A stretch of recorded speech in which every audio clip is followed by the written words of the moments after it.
The following program is intended for listeners who are blind, have low vision, or another print disability that makes reading, holding a book, or turning a page difficult or impossible.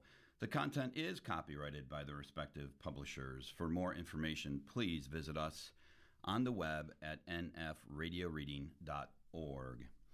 And your Niagara Frontier radio reading service now presents a reading of articles and features from the Buffalo News for Sunday, May 10th. Your reader today is Dan Arth. And by the way, happy Mother's Day to all mothers. So moving over to weather. Western New York forecast, cool today with partial sunshine, high of 56. Cloudy most of the time tonight, low 40. Cool tomorrow with periods of clouds and sunshine, high of 54. And on Tuesday, it is remaining cool with times of sun and clouds, high of 53. And Wednesday, occasional, guess what, rain and drizzle, high of 58. And some interesting trivia about weather. Our record high was 88 degrees in 2015. Record low was a chilly 29 degrees in 1956. And if you are traveling, a little bit of information about weather nationally. Boston will be a high of 58, low of 47. Charlotte, high of 71, low of 54. This is for Monday. Dallas, if you're heading down to Dallas, high of 79, low of 62. Vegas, high of 106, low of 77. Miami would be a high of 91. Low of 77 for tomorrow. Nashville, Tennessee, high of 74, low of 48. And if you're going to the Big Apple, New York City, high of 60, low of 47. Tampa, high of 88, low of 74. And D.C., if you're bound to go to Washington, D.C., 63 degrees for a high, low of 48 degrees. So moving to our first lead story from the Buffalo News. Death scene adds to debate on how witness perished. Quinn's body was found surrounded by shotgun shells. Article by Patrick LeCamp. New details about the death of federal witness Crystal Quinn show why federal agents doubted she killed herself on purpose or accidentally from a drug overdose. Police found the 37-year-old former exotic dancer face down, hunched over on her knees and forearms in a submissive position, according to new court filings from prosecutors. Her mouth and the white bed sheets beneath her were stained with blood. Full rigor mortis had set in by the time first responders arrived, indicating she had died between 12 and 24 hours earlier. Shotgun shells littered the floor, which prosecutors see as evidence that Simon Gogolak racked a shotgun in her presence in his Wellsville home. Her August 1st, 2023 death came about 3 months before she was expected to testify in a federal bribery, sex, and drug trafficking case against Peter Gerace Jr., the owner of the now closed Pharaoh's Gentlemen's Club in Cheektowaga. Prosecutors believe Quinn was murdered to prevent her from testifying, with her death staged to look like an accidental overdose or suicide. Gogolak, 42, who called 911 to report Quinn's death in his home, told the responding law enforcement officers that he last saw Quinn lying in the same spot where she was found dead and thought she was sleeping. But photos of Quinn's body flatly undermine his assertion that he thought she was sleeping, prosecutors said, calling that only one example of his false, misleading, and contradictory statements to local police and then to the FBI. Gogolak's court-appointed lawyer, Peter M. Kushian, dismissed the narrative laid out in the prosecution's court filings as all circumstantial and a lot of speculation. A court order limits what Kushian can say publicly about the evidence, but he said the prosecution's papers don't align with the evidence, which explains why we're having a trial. Distinctive pattern. Redacted court filings help explain why prosecutors believe Gogolak provided Quinn the fatal dose of fentanyl and what unfolded before her death. Prosecutors say he kidnapped two people unconnected to the Farrow saga in March 2023, developing a blueprint for what he planned for Quinn. Different victims, same methods, same threats, same cover story. Assistant U.S. Attorneys Casey Chalbeck, Nicholas Cooper, and Katerina Power stated in a pre-trial filing docketed on Monday. Viewed together, these events establish a distinctive pattern. Mr. Gogolak lures victims to his home under false pretenses, imposes control through weapons, threatens a staged killing designed to obfuscate what actually occurred, and then constructs a false narrative to deflect blame. After luring Quinn to Wellsville, Gogolak was halfway to completing the murder when her mother texted him and threatened to call state police if he did not get back to her immediately regarding her daughter, according to the indictment against Gogolak. Gogolak called Quinn's mother and suggested Quinn was suicidal and that she had taken half a Xanax and never woke up, which prosecutors call a self-serving narrative. An FBI search of Gogolak's home a week after her death turned up clothing and sheets in a fire pit at his house. The fatal drug overdose of Quinn led to indictments of Gogolak and three others whom federal prosecutors accuse of playing a role in her death. Quinn's cooperation in the federal case against Gerace mattered, even though she died before she could testify at his 2024 trial, because of what she told investigators about drug use, sex acts, and sexual exploitation at Farrow's. The identities of outlaws, motorcycle club members, and drug use at their clubhouse, and Gerace's ties to the outlaws. Gerace, with the help of others, sought to prevent Quinn from cooperating with federal law enforcement, and when that failed, moved to silence Miss Quinn permanently, prosecutors said in an early court filing.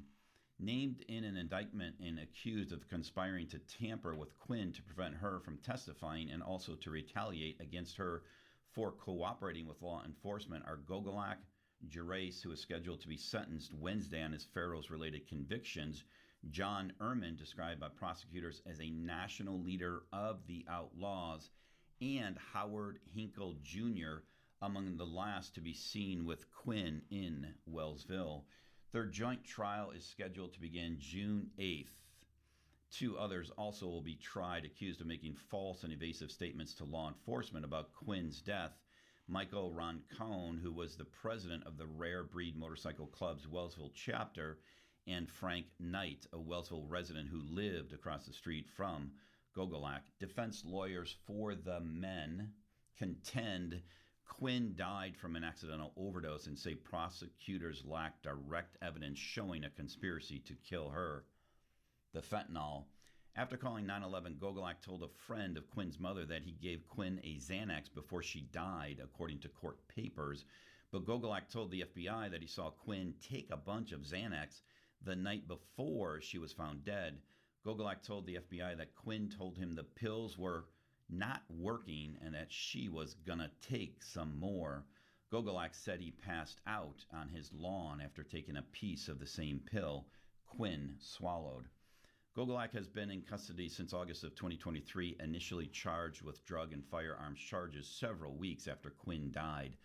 Under the January 2024 indictment, Gogolak faces 17 counts, the most of any other defendant, with 4 charges carrying potential lifetime prison sentences if he is convicted.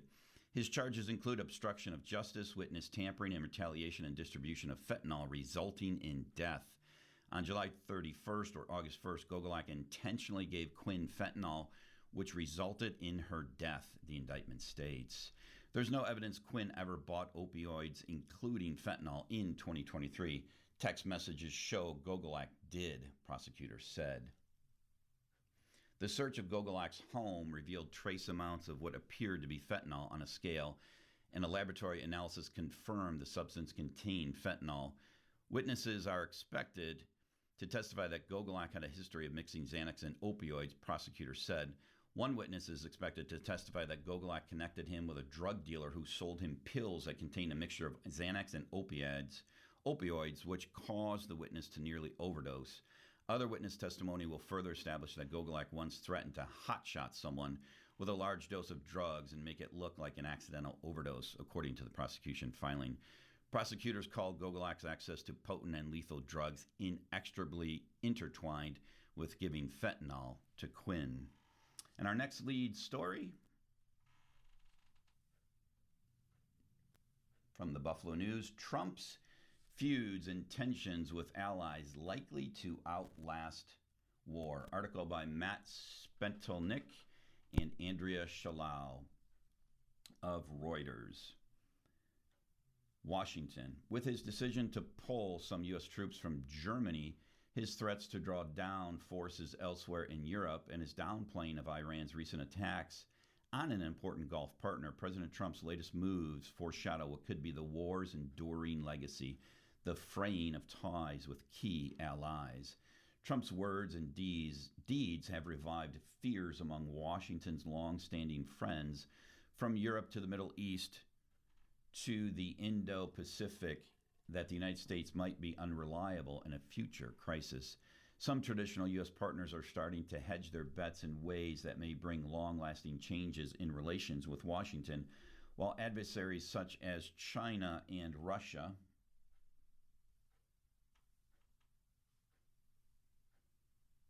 and hang in there, finding that second part of the page.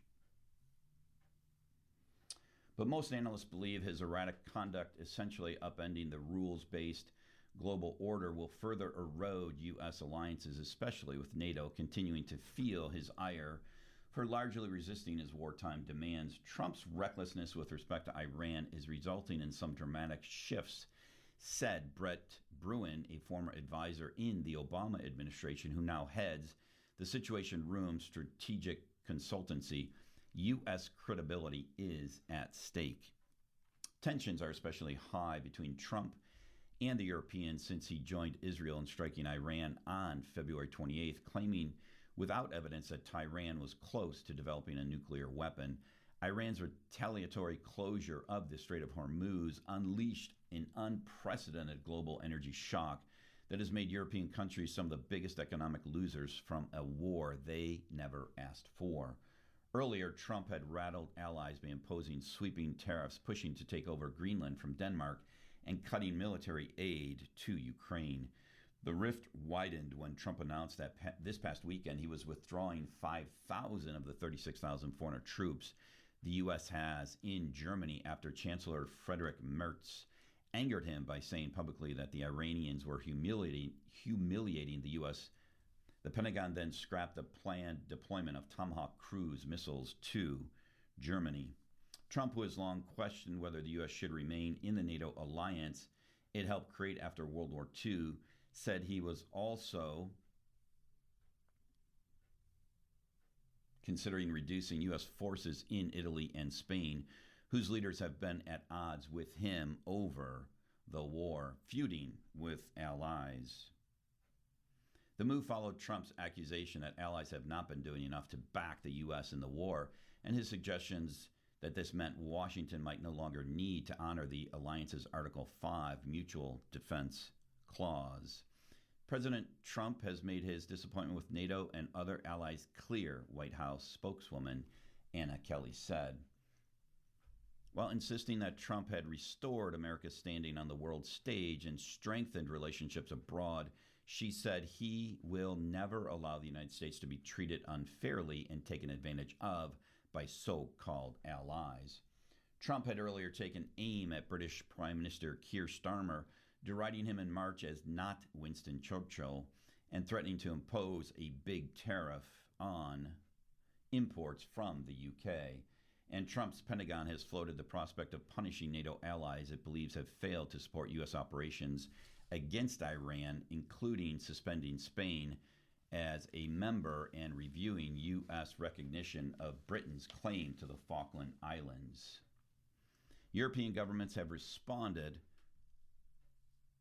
by increasing cooperation among themselves, shoulder more of their own defense burden, and jointly develop weapons systems to reduce reliance on the U.S., all while trying to convince Trump of the value of maintaining allies. One European diplomat called Trump's threats a clear signal for Europe to invest more in its own security, but said leaders were resigned to having to roll with the punches for now.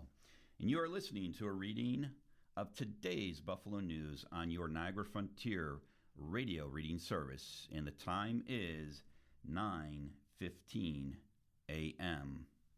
Our next article is a front page feature.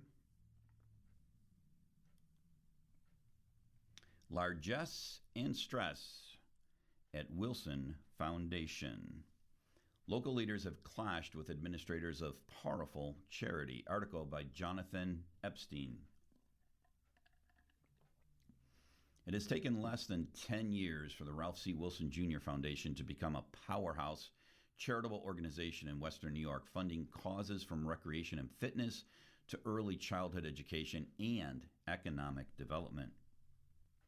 It has committed $250 million to Wilson Park Project, $100 million to arts and cultural nonprofits, and tens of millions of dollars to other projects and ventures in Western New York, where it hopes to transform life in a community in which Ralph Wilson earned part of his fortune as longtime owner of the Buffalo Bills. But behind the scenes, the foundation and its staff have also earned a less charitable reputation in their dealings with local beneficiaries and others, including reports of mistreatment of female nonprofit leaders. The turmoil became public this year with the resignations of three key figures leading the Ralph Wilson Park Conservancy. Katie Campus stepped down in February as the executive director, citing a hostile work environment. The Conservancy's chairman, former banker John R. Colmel, quit because of his own frustration, and the Conservancy's director of administration and engagement.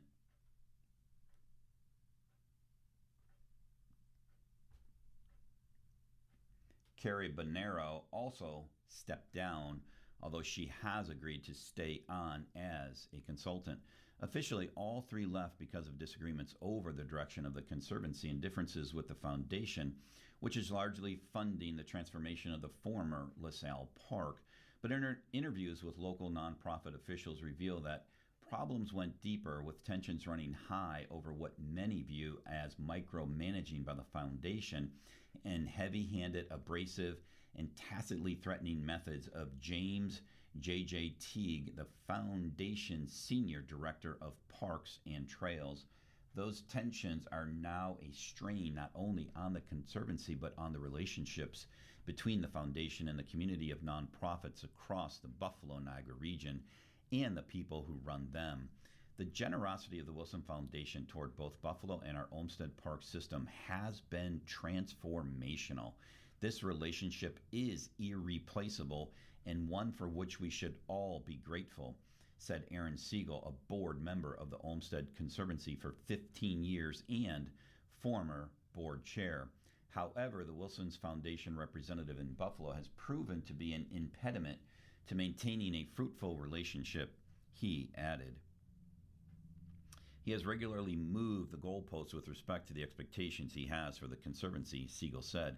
More importantly, he has exhibited behavior which has been disrespectful to the leadership of the Buffalo Parks Olmsted Parks Conservancy, an organization led by accomplished women. His behavior has, on too many occasions, been dismissive and disrespectful toward our female leadership and has devalued both them and our organization. This is unacceptable. This article is based on interviews with more than a dozen executives and board members from local nonprofits, many of whom requested anonymity to speak because they did not want to put their organizations at risk. Kate Meeser, a spokeswoman for the foundation at the Martin Group in Buffalo, confirmed that the foundation is aware of the accusations and is conducting an internal review. Our grantees and the communities we serve are our highest priority. We cannot do this work without the trust, partnership, and collaboration of the people we serve every day, Wilson Foundation President and CEO David Egner said. If anyone associated with the foundation behaves in a way that does not reflect our values, we are committed to addressing it. As a matter of operational protocol and due diligence, the foundation has initiated a formal evaluation to better understand the situation. This evaluation process will include the engagement of outside counsel to ensure objectivity and provide all parties with a safe, neutral, and confidential opportunity to be heard. We greatly value our people and organizational culture and will continue to maintain a high standard for conduct and personal performance. Throughout our 10-year history, we have strived to foster partnerships that are constructive, collaborative, and effective. That commitment will continue. The Buffalo News also reached out directly to Teague by cell phone and email, but he did not respond to the request for comment. And moving to our next world story.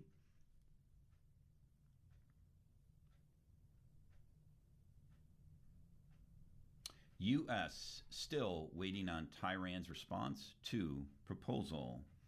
Article by Reuters. A state of relative calm prevailed around the Strait of Hormuz on Saturday after days of sporadic flare-ups as the United States waited for Iran's response to its latest proposals to end more than 2 months of fighting and begin peace talks. Secretary of State Marco Rubio said Friday that Washington expected a response within hours, but a day later there was no sign of movement from Tehran on the proposal, which would formally end the war before talks on more contentious issues, including Iran's nuclear program. With President Trump due to begin a long-awaited visit to China this week, there's been mounting pressure to draw a line under the conflict, which has thrown energy markets into turmoil and posed a growing threat to the world economy. Recent days have seen the biggest flare-ups in fighting in and around the Strait of Hormuz since a ceasefire began a month ago, and the United Arab Emirates came under renewed attack on Friday.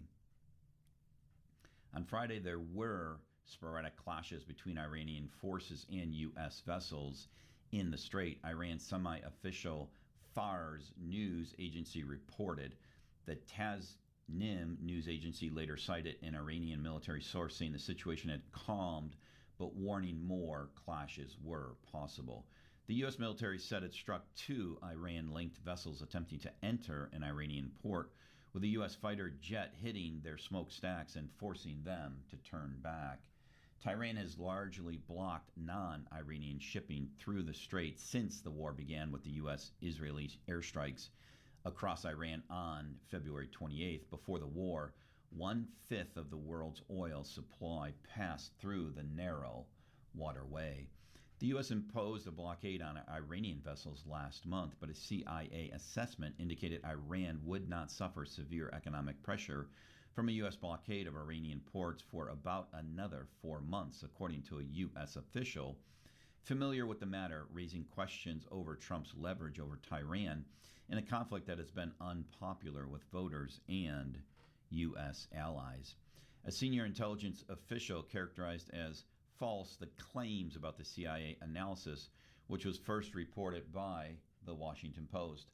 Clashes extended beyond the waterway. The UAE said its air defenses engaged with 2 ballistic missiles and 3 drones from Iran on Friday, with 3 people sustaining moderate injuries. Iran has repeatedly targeted the UAE and other Gulf states that host U.S. military bases.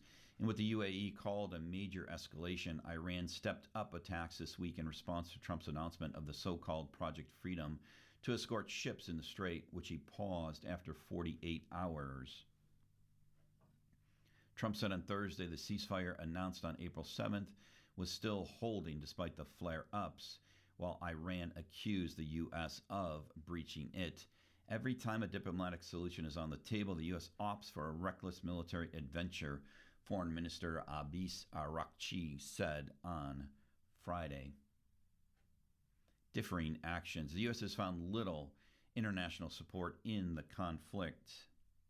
After meeting with Italian Prime Minister Giorgia Meloni, Rubio questioned why Italy and other allies were not backing Washington efforts to reopen the strait, warning of a dangerous precedent if Tehran were allowed to control an international waterway. Speaking in Stockholm, German Chancellor Friedrich Merz said European countries shared the aim of stopping Iran from getting nuclear weapons and said they were working to bridge differences with Washington. And our next article,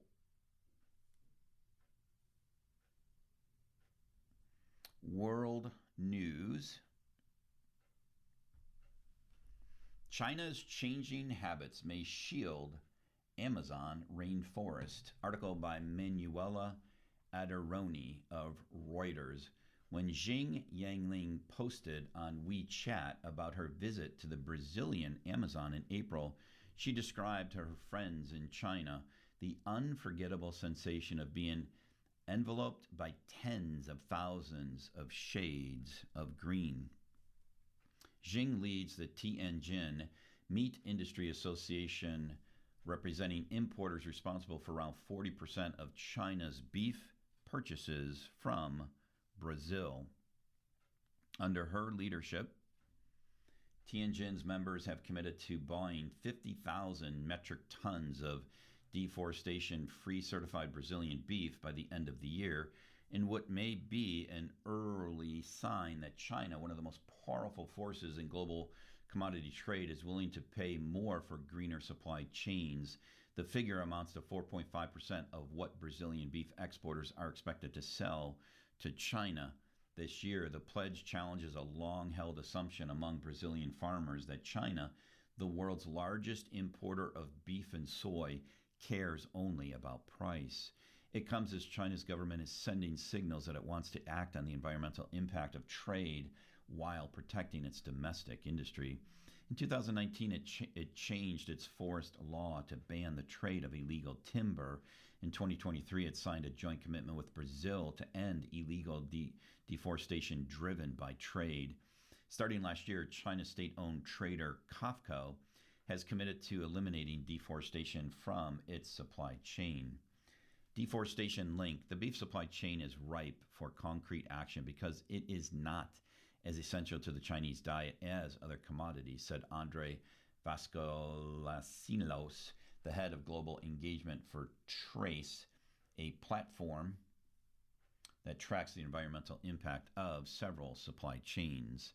At the same time, there is awareness supported by available information that beef, especially Brazilian beef, is the commodity most associated with deforestation among all agricultural commodities imported by China, he said. The Amazon rainforest, the largest and most biodiverse in the world, loses hundreds of thousands of acres of trees every year, and 90% of that land is turned into pasture for cattle immediately after it is cleared, according to MAP Biomass, a Brazilian nonprofit that monitors land use. Some Chinese consumers are aware of that and are growing more discerning as they become wealthier, Xing said.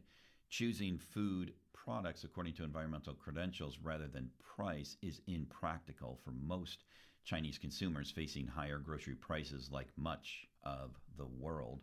But the traceability the project offers consumers also appeases food safety concerns. The beef will be marketed with a Beef on Track label designed by Brazilian nonprofit Imaflora, which includes 4 levels of compliance based on how far down the supply chain the beef is traced and whether ranchers can prove their farms were legally cleared. Tianjin importers are willing to pay 10% more for beef from meatpackers that prove the farms that supply them are free of any links to both legal and illegal deforestation, as well as slave labor. If the shift gathers momentum, the impact could be significant. China buys over 10% of Brazil's beef, according to government data and Beef Export Association, ABIEC. But any impact could be undermined by Brazil's fragile traceability system, which is based on cattle transportation documents that prosecutors say can be easily defrauded by bad actors who hide wrongdoing in their supply chain, a practice commonly known as cattle laundering. Improvements to that system could take years. And you are listening to a reading of today's Buffalo News on your Niagara Frontier radio reading service. And the time is 9:30 a.m.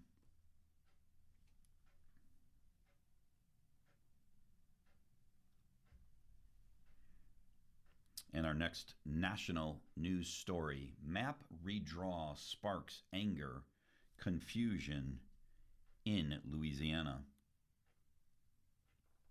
Article by David Hood Nuno, Evan Garcia, and Joseph Axe.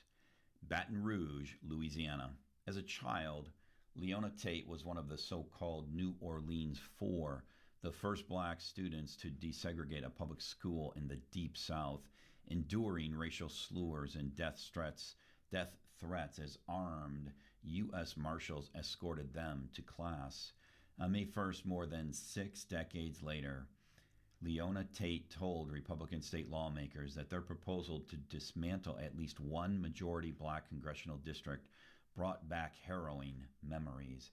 I need you to understand what it feels like to stand here, to have walked through that mob as a child, and now to watch elected officials do the same thing that mob was trying to do, just with better suits and a parliamentary procedure. She told a Senate committee hearing at the state capitol in Baton Rouge. For more than 8 hours, black members of Congress, pastors, activists, and voters delivered testimony that was at times emotional, angry, and deeply personal. Outside the hearing room, protesters cheered them on. "Let him speak," they chanted at one point after Republican Committee Chairman Caleb Klein Peter cut the microphone of a Democratic colleague in the middle of a fire exchange. Mike McClanahan, president of the state chapter of the NAACP, the country's largest civil rights organization, was forcibly blocked from entering the room by Senate security. The tumultuous hearing reflected the electoral chaos gripping Louisiana after the recent Supreme Court decision that hollowed out a landmark civil rights law, giving Republicans the chance to draw a new congressional map that erases one or both of the state's two Democratic-held majority black districts. Black voters make up 1/3 of the electorate in Louisiana and typically support Democrats. Republicans already control the other 4 districts. A day after the ruling, Governor Jeff Landry postponed the House of Representatives primary elections that had been set for May 16th, even though tens of thousands of ballots had already been mailed in. Voters who arrived at early polling locations this week found signs taped to the doors announcing that the House races had been canceled, while other contests were still ongoing. What happens to votes already cast and when the primary might be rescheduled remained unclear. Questions about the process would have to be resolved by the Louisiana Secretary of State. Klein Peter told the reporters after the hearing, "The truth of the matter is the Supreme Court came down and said that the maps are unconstitutional," he said. "So we're going forward with drawing new maps." Widening battle. Louisiana was the latest front in a national redistricting war that began last year in Texas and gained momentum recently across the South, including in Tennessee, Alabama, and South Carolina, where Republicans responded to the Supreme Court decision by launching similar efforts to eliminate majority black districts. Democrats have embarked on redistricting initiatives of their own, but their ambitions were dealt a serious blow on Friday when the Virginia Supreme Court threw out a new map approved by voters that would likely have flipped 4 Republican seats. What had been a fairly even partisan race to redraw congressional maps has now swung decisively towards Republicans ahead of November's midterms, when they will defend their narrow House majority. In Baton Rouge, voting rights advocates warn that the abrupt suspension of the House primaries is causing widespread confusion. Folks are unsure of what is happening with these ballots, what elections are or are not happening, said Sarah Whittington, the advocacy director for the American Civil Liberties Union of Louisiana, which has sued to block Landry's move, invalidating a single part of a ballot and alleging that the rest of it is valid, I think just undermines the entire faith in the system. Landry's office did not respond to a request for comment. Activists and Democratic lawmakers are still urging people to vote, said Democratic U.S. Representative Cleo Fields, whose district was ruled unconstitutional by the Supreme Court. This is about congressional elections today, tomorrow. It'll be state legislatures, it'll be city council, it'll be school boards, he said in an interview. Fiery words. Inside the hearing room on Friday, many black leaders hearkened back to the civil rights movement, arguing that the new map would mark a return to state-sponsored racial discrimination. Since Reconstruction, Louisiana has elected 4 African Americans to Congress, and you're looking at all of them, said Fields, sitting alongside Representative Troy Carter and former Representatives Cedric Richmond and William Jefferson. The senators on Friday reviewed a range of different plans, including 3 from Republican State Senator Jay Morris, that would likely result in Republicans winning 5 or all 6 of the state's U.S. House districts. Neither race nor party affiliation nor voting patterns were considered when this was prepared, Morris said of the map that would likely lead to a clean Republican sweep.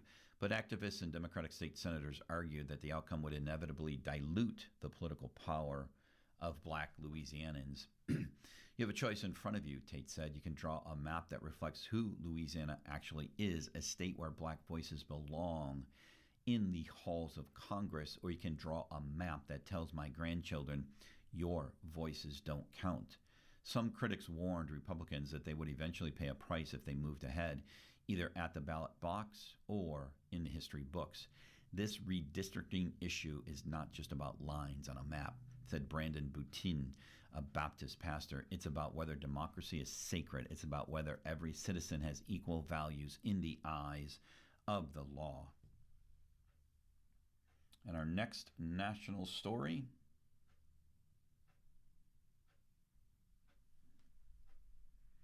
Sources say Trump has signed off on firing FDA leader McCarry. Article by Yasmin Abataleb and Jarrett Renshaw of Reuters. The White House signed off on a plan to fire Food and Drug Administration Commissioner Marty McCarry, according to sources familiar with the matter, in what could be the next leadership change within the federal health department. The Wall Street Journal earlier on Friday first reported that President Trump planned to fire McCarry. 2 of the sources are advisors to the White House. 2 of the sources who are advisors to the White House said a decision was not final. A 3rd source close to the White House said they were told the FDA commissioner is done and that Trump signed off. When asked by a reporter Friday if he was replacing McCarry, Trump said no, but did not elaborate. I've been reading about it, but I know nothing about it, he said. Top officials have been discussing possible replacements for McCarry in recent days, according to 3 people, but they are cautioned the decision always rested with Trump and that the president could change his mind at the last minute, as he has during past staffing crises.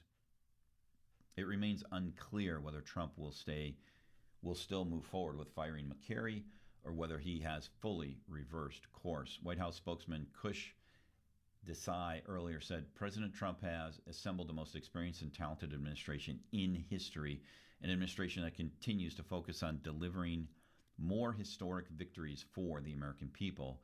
The Department of Health and Human Services, which oversees the FDA, was not available for comment. When reached by phone by Bloomberg News on Friday, McCarry had no comment. Mounting criticism. McCarry's firing would follow a series of controversies that drew criticism from Trump allies, supporters of Health Secretary Robert F. Kennedy Jr., conservative media, pharmaceutical companies, and anti-abortion groups. The conservative Wall Street Journal editorial board published more than half a dozen pieces criticizing McCarry's stewardship of the agency.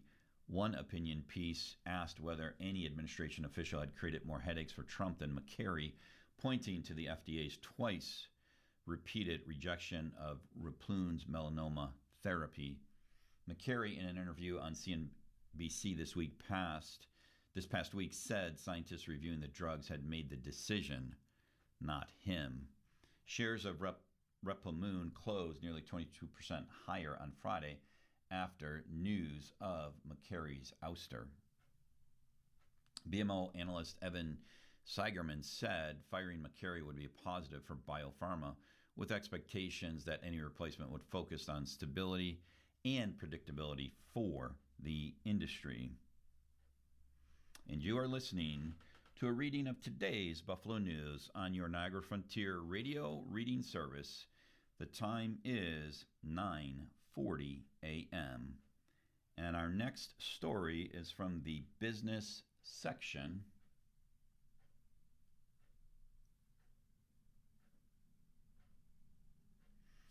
Community Bank aims for a bigger share in Buffalo. Dimitar Karanova wants Community Bank to have a higher profile in Buffalo. We've been in Buffalo for a while, but not really in a visible way, said Kara Vanov, CEO of the bank's parent Community Financial System. And all this is part of that thesis of us becoming much more prominent and taking the spot that we should take and the spot that we can take in the market. Last year, Community Bank opened branches in Buffalo, Amherst, and West Seneca.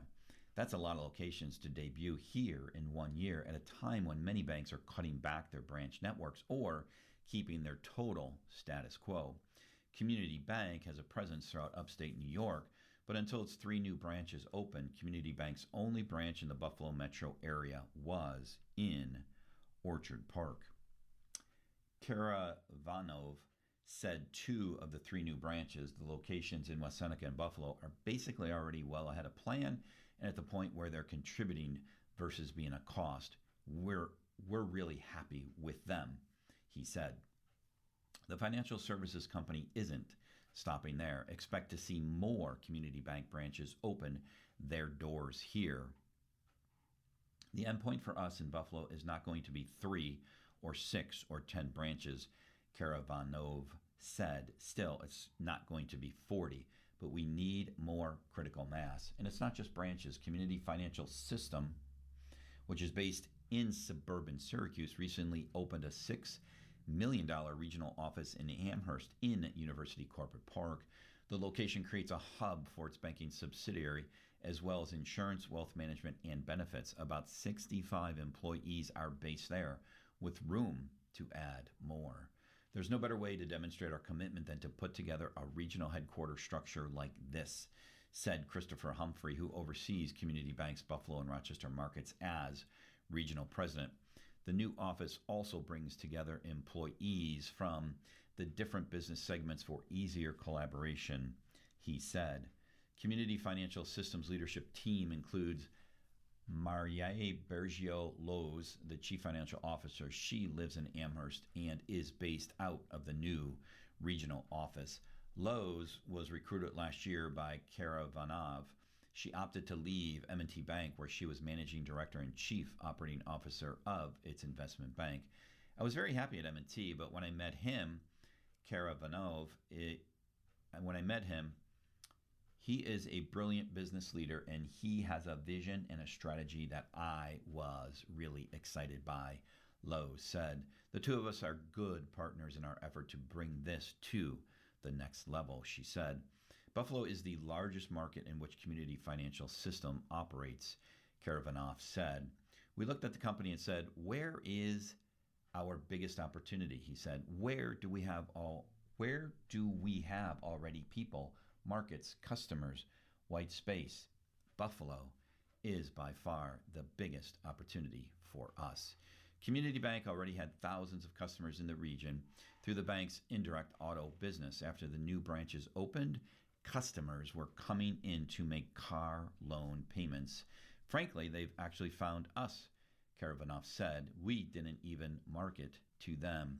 As of last June, Community Bank had a deposit market share of just 0.42% in the Buffalo-Niagara region, ranking number 13 according to Federal Deposit Insurance Corp data. M&T and KeyBank dominate deposit market share here. So how does Community Bank intend to make inroads? Karavanov expects a lot of the initial growth to come from commercial customers, with the retail side taking longer to build up. And our next article from the business section of the Buffalo News today, Sunday, May 10th.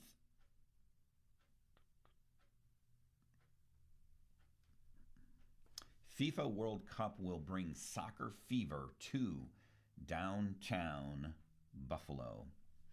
Western New York won't be hosting any FIFA World Cup games, but local officials are still gearing up for the soccer tournament in June by preparing for area watch parties and events to help promote the sport. Buffalo's Silo City and Canal Side will be two destinations for soccer fans looking to catch the games, while other areas around downtown may get into the action as well. Canal Side will host 3 community watch parties with the U.S. men's national team when the U.S. men's national team plays its group stage matches. They'll be shown on a giant video board with drinks available for purchase, food trucks, a live DJ, giveaways, and family-friendly activities. The U.S. plays Paraguay at 9 p.m. June 12th, Australia at 3 p.m. June 19th, and Turkey at 10 p.m. June 25th, with watch parties starting 2 hours prior to match time.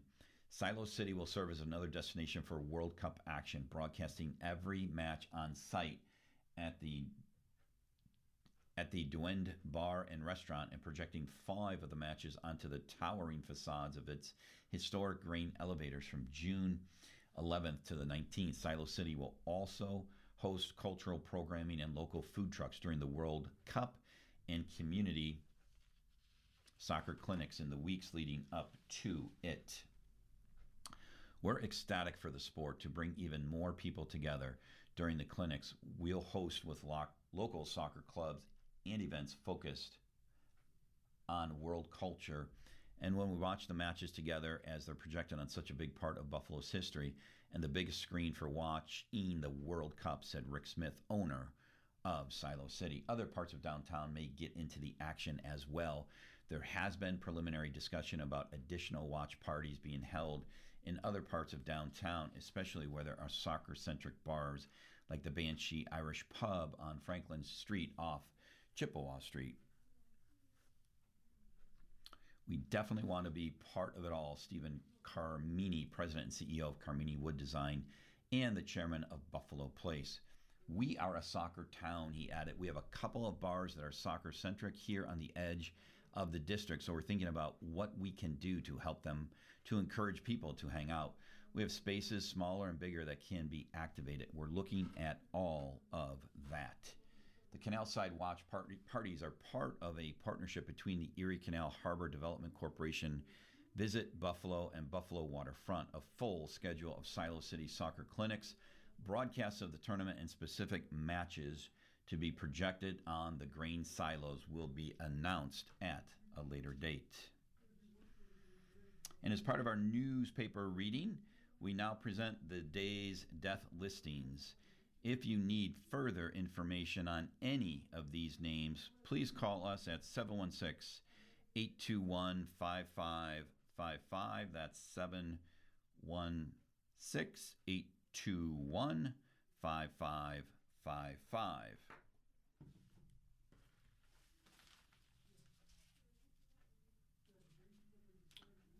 Aloysia Joanna M. Ni Malia. Andre Stephen N. Arison Vera Becker. Brinkman Catherine K. F.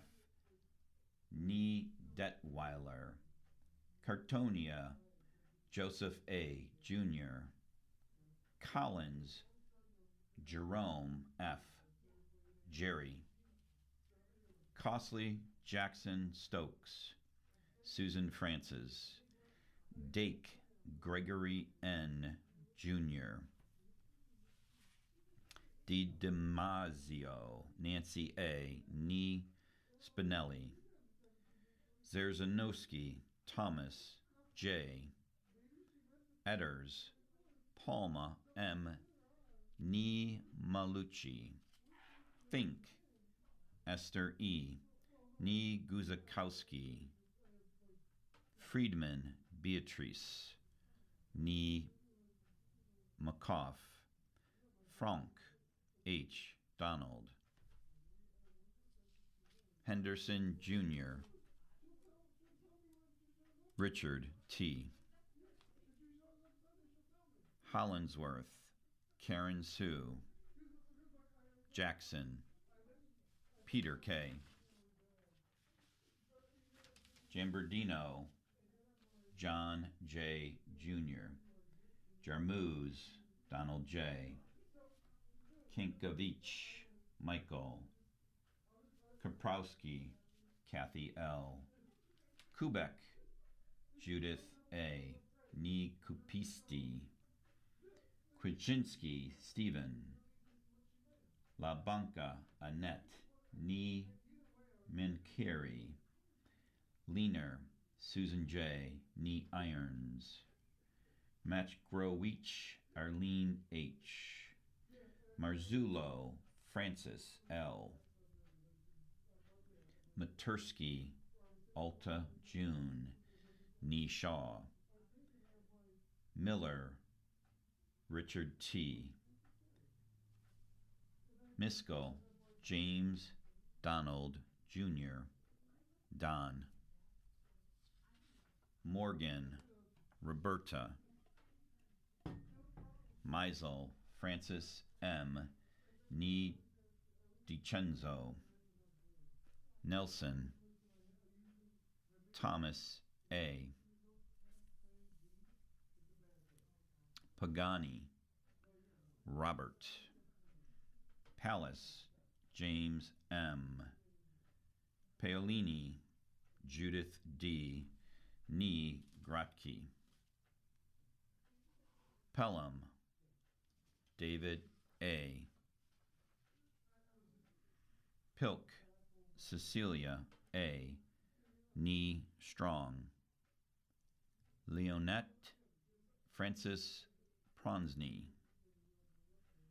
Prishpasniak, Barbara Ann, Putnam, James Oss, Rawls, Judith Marie, Brushchinsky, Daniel, Say, Joyce, Schroeder, Kenneth, Schwartz, David Lee, Schwemmer, Irene M., Shevlin, Cynthia M., Nee Sampson,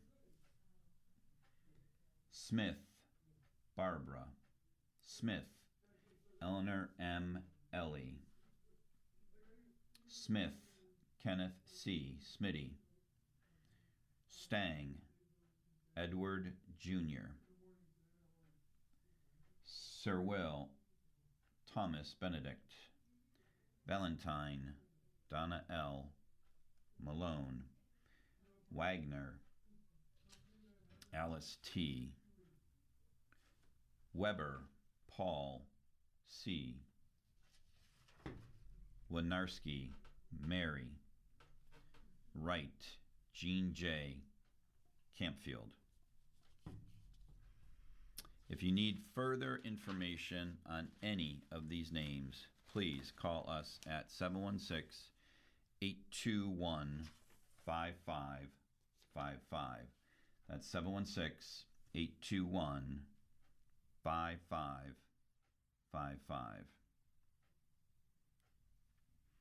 Moving to our next section, horoscopes.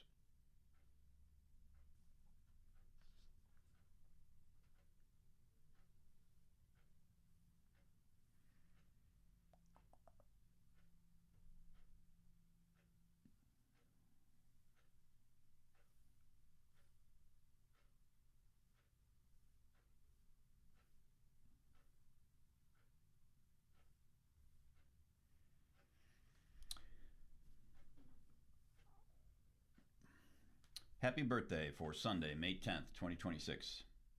You're focused, ambitious, and dynamic. You are passionate about what fuels your imagination. This is a year of learning and teaching.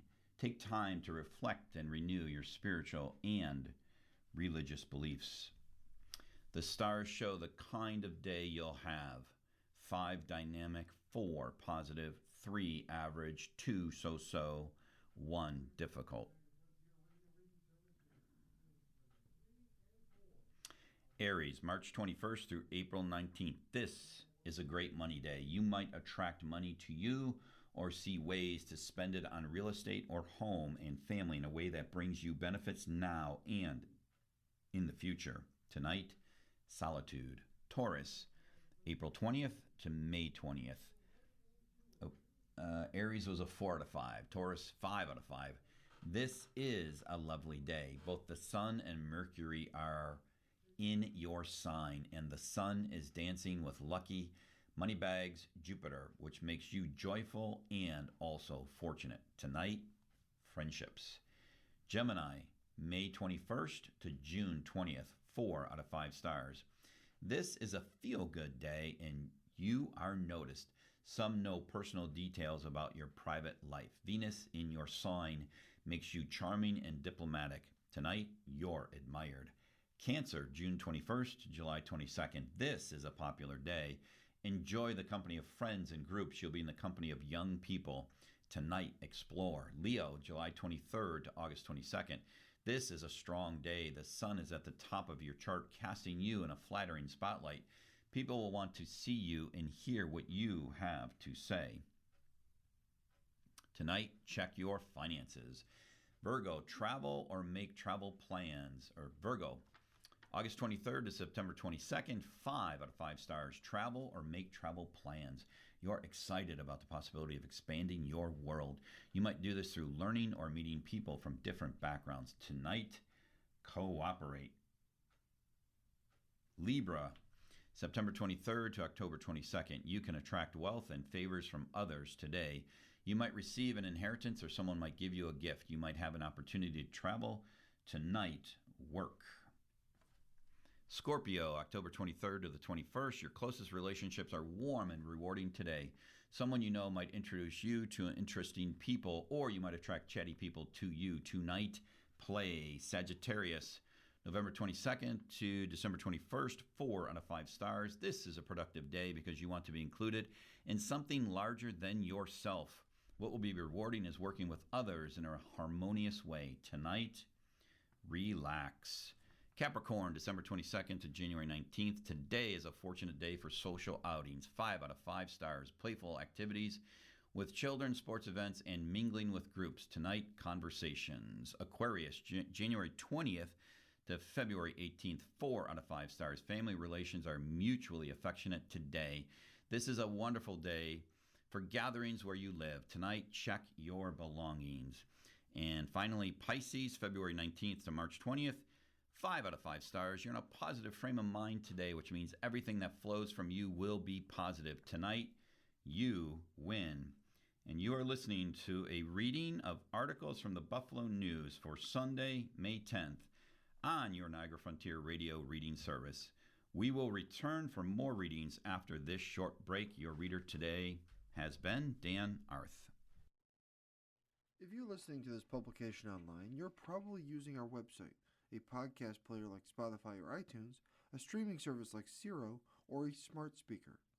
Did you know that we now have a dedicated app that can be downloaded to any mobile device, like a smartphone or tablet, for free? App users can conveniently access our live stream and any episode of our podcast easier than ever. To download the app, just type NFRRS in the search window in the Apple App Store or in the Google Play Store. Contact us anytime if you have any questions by calling 716-821-5555, extension 5. Thank you.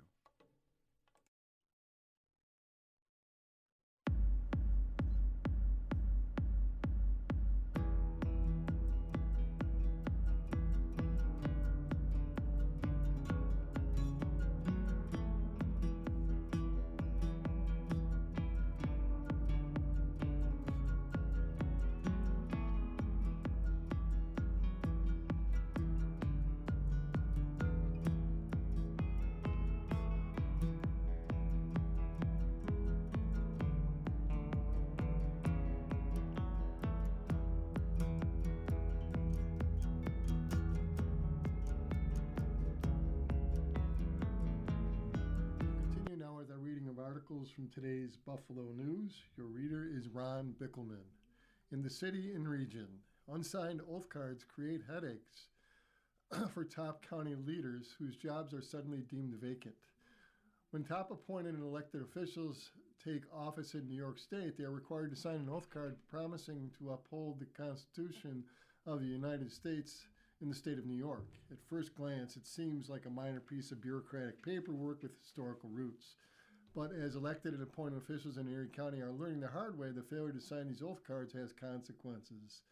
There are different buckets of problems, County Attorney Jeremy Toth said. Thursday, Toth told county legislators that Personnel Commissioner Brian Bray, Social Service Commissioner Karen Rebecki, and Real Property Tax and Services Director Scott Beluski had not signed their oath cards within the required 30 days of their appointments. Under the law, Toth explained they actually aren't allowed to hold these job titles even though they have been serving these positions for months and in some cases years. Now the positions are technically considered vacant. Toth said all three administrators needed to officially be reappointed by County Executive Mark Poloncarz and reconfirmed by the legislature this week. The county review of oath cards for all appointed and elected officials found that the clerk's office also had no record of Sheriff John Garcia's oath card, which, under a straight reading of the law, would appear to bar him from receiving any pay since being reelected this year, even though he was ceremoniously sworn in before witnesses after his unopposed win for the November reelection.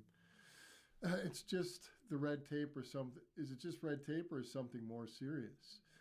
It was serious enough for Toth to raise the issue with the legislature. My reading the whole thing is a little silly and doesn't make a lot of sense, Toth said. Garcia's unfulfilled oath card was first reported by Investigative Post on April 20th. 3 days later, someone from the sheriff's office walked over to the clerk's office and submitted a copy of Garcia's signed and notarized card from January 5th, which had been purportedly been lost after being dropped in the inter-office mail. Accompanying copy of the oath card was supported affidavit attesting to it. A true copy, said Michael Cicini, county office spokesman, uncovering the problem. The legal mess originated with a county resident named Mark Pellegrino, who was suing the city of Buffalo. Pellegrino demanded that a deputy county clerk issue a default judgment against the city in his case. When that demand was denied, Pellegrino cited a failure of several county officials to sign their oath cards, which he said resulted in their positions being vacant under law, Toth said. Pellegrino also pointed out that Toth was among those who had not filed his oath card. Toth confirmed he last signed the card when he served as second assistant county attorney back in 2012. The matter hasn't been taken seriously until the county legislature started getting flagged on Pellegrino's complaint. The process revealed that while new county appointees were given oath cards to complete, the employees who change jobs within county government or are promoted to positions that are considered public officer titles requiring an oath card often were not given new cards to complete. As best I can tell, this problem goes back decades, Toth said in a letter to the legislature. It's a conundrum. The sheriff was only elected the county position where the oath card was not registered with the clerk's office. An outside legal opinion from Hodgson Russ Law Firm stated that the sheriff's seat is not actually vacated because County Law 402 creates an explicit exception to seats being vacated for oath card violations in cases of the sheriff, the county clerk, and district attorney. But that same section of law also states until the sheriff's oath card is signed, he shall not perform any duties of office nor entitled to any compensation. It's a conundrum, Toth said. Limited consequences. In regard to other delinquent oath cards who are considered public officers by the state, Toth said there's little reason to be concerned anyone should lose their job over this issue. The law dictates that in the event any county vacancy, whoever is currently handling those job duties is considered a holdover or acting administrator who is legally entitled to continue this work, according to Toth and partners at Hodgson Russ. Toth also said he's not concerned about his own missing oath card because he signed one when he joined the legal department 14 years ago and is continuing in a similar capacity. He is more concerned about the unfiled oath cards for heads of departments of social service, personnel, and real estate services, unlike other appointed county positions that are considered at-will jobs and could be terminated at any time. These are 3 positions have specific 5- and 6-year appointments terms to shield them from political preference. Continuing along now, Tonawanda mayor working to help city avoid hefty tax hike. In a city where the cost of government services regularly exceeds the amount of money the city brings in, forcing officials to draw down reserves to balance the books. Now, a new mayor warns if fundamental change doesn't happen soon, closing the budget gap next year would require raising taxes by a staggering 25%. That's the story in Buffalo. It's also the story in the city of Tonawanda, but unlike Buffalo Mayor Sean Ryan, Tonawanda Mayor Bill Strasburg hasn't submitted a city budget with a tax hike of that magnitude. Instead, Strasburg is trying to convince his 15,000 constituents of the need for new approaches to bolster the city's finances. We keep doing the same thing over and over again and expect a different result, Strasburg said in an interview with City Hall office. Tonawanda can't fix its $2 million structural deficit through cuts alone, he said, because this would require closing an entire city departments now, nor he will propose to increase the 2027 property tax levy anywhere close to 25%, Strasburg said, though exceeding the state cap is a possibility. For now, Strasburg is focusing his efforts on bringing in additional revenue, such as the lease agreement with the new seasonal restaurant in Tonawanda Park. We're trying to develop the properties that aren't developed right now, but we are at the mercy of these developers, which is why the city attorney came up with some of those previous resolutions to hold them accountable for their vacant and empty buildings, Strasburg said. Few good choices. The city's precarious finances were one of the main issues of last year's mayoral election when Strasburg, a Democrat, challenged and defeated Republican incumbent John White. Last fall, White proposed applying $3.4 million towards the 2026 budget to help keep the tax levy increase at 2.76% below the cap. White said he preferred to draw on the city's $15 million fund balance instead of raising taxes even higher. However, the council cut White's budget by $600,000, bumped up the levy to increase to 4.5%, and lowered the amount removed from the city's reserve fund to $2.6 million. Strasburg, who took office January 1st, had insisted during the campaign the city's balance be held only $10 million because the rest was allocated to other purposes. Now he says the city can no longer continue to rely on its reserves while putting off difficult financial choices. The city spends $2.1 million more than it takes in annually in a $30 million budget, the mayor said. The bulk of Tonawanda's expenses are salaries, health insurance, and other benefits for city employees. We can't cut our way out of this, he said. Strasburg said he doesn't want to make property ownership unaffordable for residents who already face one of the highest tax burdens in Erie County. That's why he, like White before him, is pushing hard to new forms of revenue to fill the city coffers. Project Progress sought. Strasburg brought up these dim numbers at the April 21st council meeting while explaining why he supported a planned Papi Grande eatery that had drawn criticism. The 3-year lease agreement with the city tops out at $12,000 annually, but Strasburg said it's an example how Tonawanda must adapt to financial realities. The city has less than 4 square miles, has little available land, so Strasburg is focusing on reviving former industrial commercial sites or city-owned property suitable for revenue. A key parcel is the former Spalding Fiber site. The plant, once the city's largest taxpayer, closed in 1992, and a brownfield cleanup was finished in 2012. Much of the main 42-acre property has been in reuse, including 40,000 square foot facility built for the heavy equipment dealer Milton Cat. But proposed sales of other pieces Strasburg site have fallen through, and 14 acres remain unused. The city has numerous vacant structures in high-profile locations, notably the former McDonald's at Main and Niagara Streets that closed 5 years ago. His goal and ours are aligned, filling the building. Eric Rancoon, Benderson Development Company's VP, said. A long-awaited project involves David Holmes' plan to construct 92 townhouses at his Little League Drive near Veterans Park. David Stapleton unveiled the plan in 2015 despite acquiring the wooded parcel from the city and winning approvals for his proposed Riverwalk villas. He has not moved ahead with it in years since. We want to work together, Strasburg said, but we want this project to go forward. Stapleton said the development has faced the same post-pandemic financial challenges that delayed numerous construction projects here and nationally, but the company will begin to work on infrastructure at the site this year. We've got the message loud and clear, and they want not only to be helpful, but want these projects that may have been stalled to be moved along, Stapleton said. Continuing along now, why age bias case filed by an engineer took 9 years to settle. Discrimination suits are often an uphill battle for the plaintiff. After he was fired in late 2016 from an engineering job on Grand Island, Edward Melber, 52, began a David versus Goliath battle in a complicated legal system where Goliath rarely loses. Melber, fired by a 40-year-old manager, was replaced with an engineer who was 33, filed a federal age discrimination claim against the Fortune 500 company that terminated him.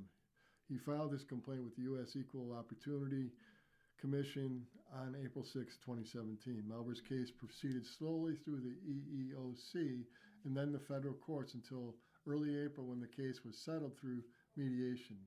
Melber's legal battle against his former employee, Thermo Fisher Scientific, a global research and technology company with annual revenues of $45 billion, took 9 years. Employment law attorneys see Melber's law and court fight as fairly typical. They say the difficulty, complex legal issues, and long delays associated with age discrimination cases may make people reluctant to pursue legal actions. I don't know what the system is intentionally set up to make people give up, but it's very challenging.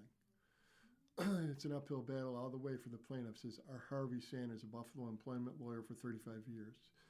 In his complaint, Melber claimed that his firing after 6 years of consistently positive reviews, bonuses, and raises from his bosses at his Grand Island workplace. The court papers show that 7 months before the firing, the company called him creative and driven worker who was always looking for ways to improve the process and eliminate waste.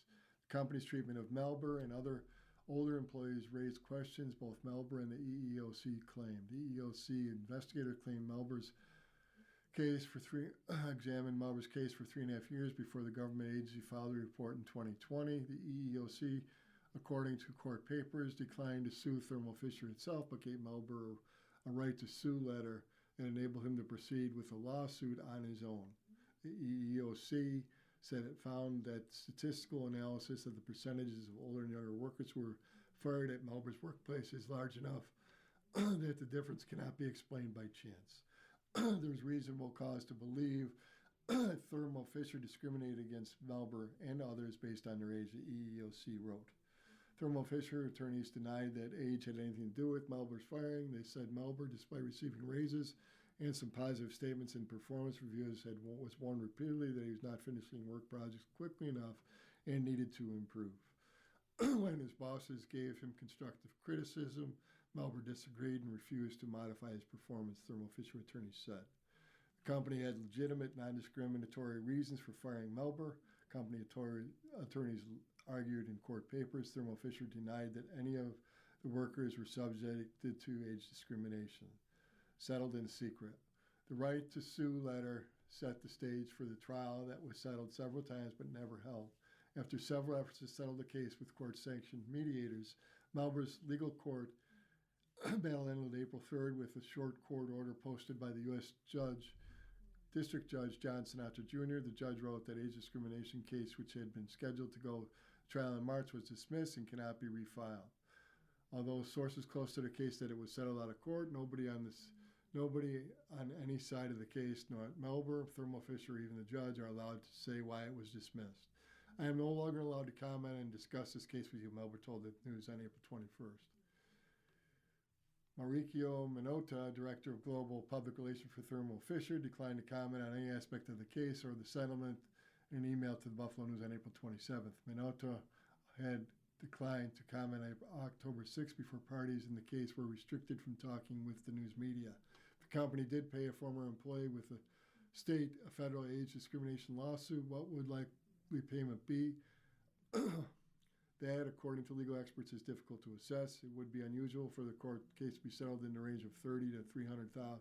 Would not be unusual for the case to be settled between $30,000 and $300,000, according to New York City Attorney Mahir Nassar, a national board member of National Employment Lawyers Association. Difficult and stressful ordeal. On the website, the EEOC first announced 4 recent settlements of cases were filed on behalf of individual plaintiffs claiming age discrimination. A 62-year-old man sued a California company that turned him down a sales director's job, and he received a $495,000 settlement. The Colorado company paid $350,000 to settle an age discrimination case that was filed by an older worker who claimed the company gave him little opportunity for promotions. 2 other cases in New Mexico and the state of Washington featuring a less blatant evidence were settled for $75,000 and $25,000 respectively, the EEOC said. You're listening to a reading of articles and features from today's Buffalo News. Time is 16 minutes after the hour. Elizabeth Licata, it's pothole season in Buffalo, and Pothole Bandit is ready. Potholes will always be with us, and I hope the Buffalo Pothole Bandit will too. I first wrote about local street artists whose identity is still secret 2 years ago. Since then, there have been interesting developments in the world of potholes, as well as the work of Pothole Bandit. The Bandit continues to fill Western New York potholes and sidewalk crevices with colorful mosaics and has recently branched out doing the same in other municipalities such as far away as New Orleans. Meanwhile, in the aftermath of a long and brutal winter, Buffalo's potholes are worse than ever. Some of the biggest ones return every spring like migrating birds, though much less welcome. That's because the potholes were not being fixed right away. That's changing. Under the new Buffalo Mayor, Sean Ryan, the city has transitioned to a different technology for filling potholes. It's one of Erie County's uses, filling potholes with hot asphalt rather than a traditional cold patch, which requires no heating or mixing, but also doesn't last as long. I asked Bandit for thoughts as to the new method and got an optimistic reply. I'm hopeful for Sean Ryan's push for the use of pothole hot patch, for the push to use hot patch for the long-term patches. At the same time, the Bandit would be sad if potholes went away entirely. While I don't want safe and smooth roads, I do want safe and smooth roads for residents. I also want to fill potholes.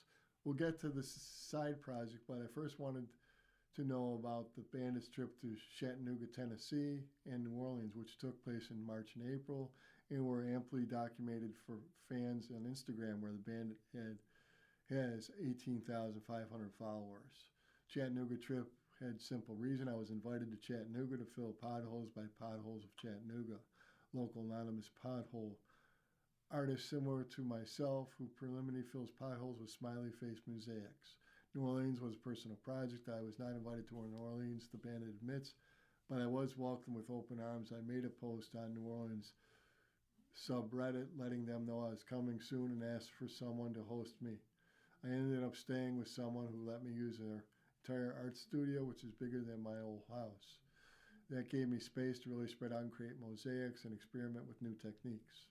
In New Orleans, the Bandit developed a new way of creating letters and provides larger and clearer wording for their mosaics that require captions. Not all potholes are created equally.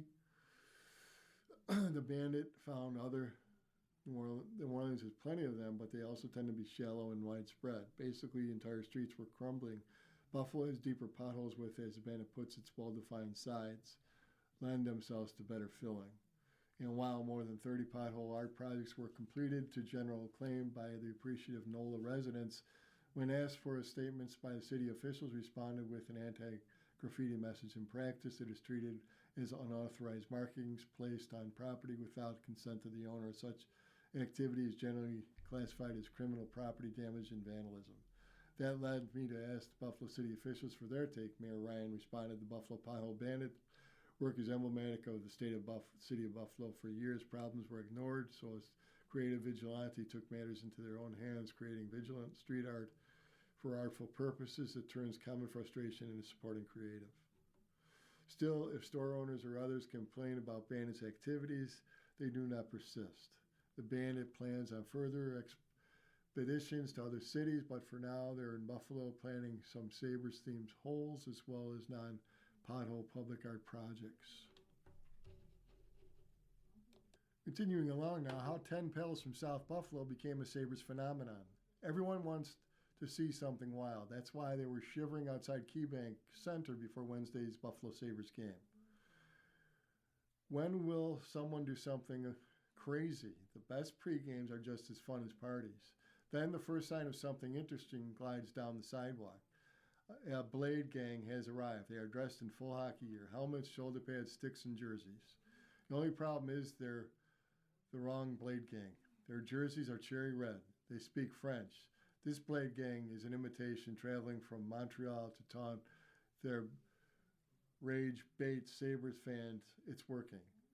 A bunch of frauds, mutters a fan. Original guys, yells another. They want to be the Blade gang so bad, another says. Montreal's full Blade gang is mostly a handful of semi-internet famous TikTok stars.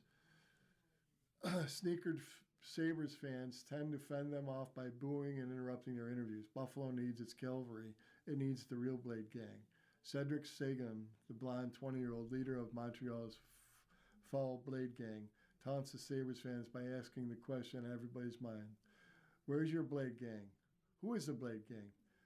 At the moment of Sagan's taunts, the real Blade gang was still in South Buffalo. They pre-gamed the pregame with their own party at Maloney's household on a leafy residential street near Kaz Park. The thing is, the Blade gang never planned on to become the Blade gang. They have jobs. One's a carpenter, another's an electrician, another works at a bar. They get to an area eventually, but they're not the type to rush. Anyway, it's not like they're being paid. Until a viral video changed their lives 3 weeks ago, the Blade gang was just the boys, a tight-knit group, 10 friends and brothers from South Buffalo. The oldest is 24, the youngest is 19. They're silly, charming, and have been gracious celebrities. For example, now they're the Blade gang. A crowd forms wherever they go. Children look at them the way they expect to look at the Buffalo Bills quarterback Josh Allen. Kids have started growing up to the KeyBank Center in skates and hockey gear like the Blade gang miniature. When other South Buffalo residents spot the Blade gang, they razz them about their newfound fame. Too Hollywood for me now. Max Maloney, father of to 4 Blade gang members, drives the group in bed of his pickup truck to drop them off close to the arena. They hop out of the truck and make their grand entrance on inline skates, also known as rollerblades. The boys become the Blade gang. A viral video is how the boys went from being regular Sabres fans to having lunch with Sabre legends. This video is why Sabres head coach Lindy Ruff knows their name and called them pretty cool in a press conference. A viral video is how the Blade gang got to bang the drum before the Sabres playoff game in honor they now share with Josh Allen. It went from Josh Allen to Jackson Soto. The Blade gang member knows Josh Allen. I was the next guy to smack the drum. That's just like ridiculous to me. The fateful video is now being taken during the first playoff pregame party in 15 years. The last time the Sabres had one of those legendary parties, the youngest Blade game member, Danny Maloney, was so young he called then goalie Brian Miller Wyan Miller. Before the party, Blade gang members Luke Soto suggested for his friends, what if they showed up on rollerblades wearing full hockey gear? Sure, why not? They geared up and rollerbladed to the KeyBank Center where they found gathered around a dummy wearing a jersey from the opposing Boston Bruins. The fans took turns beating it. Jackson Soto decided to take a shot. He had comedic instincts.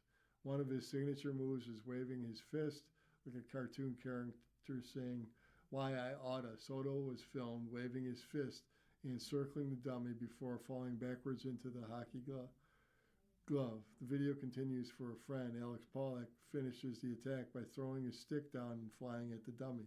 Pollock pummels its head while the crowd explodes. The video was sent the boys on course they would never have predicted.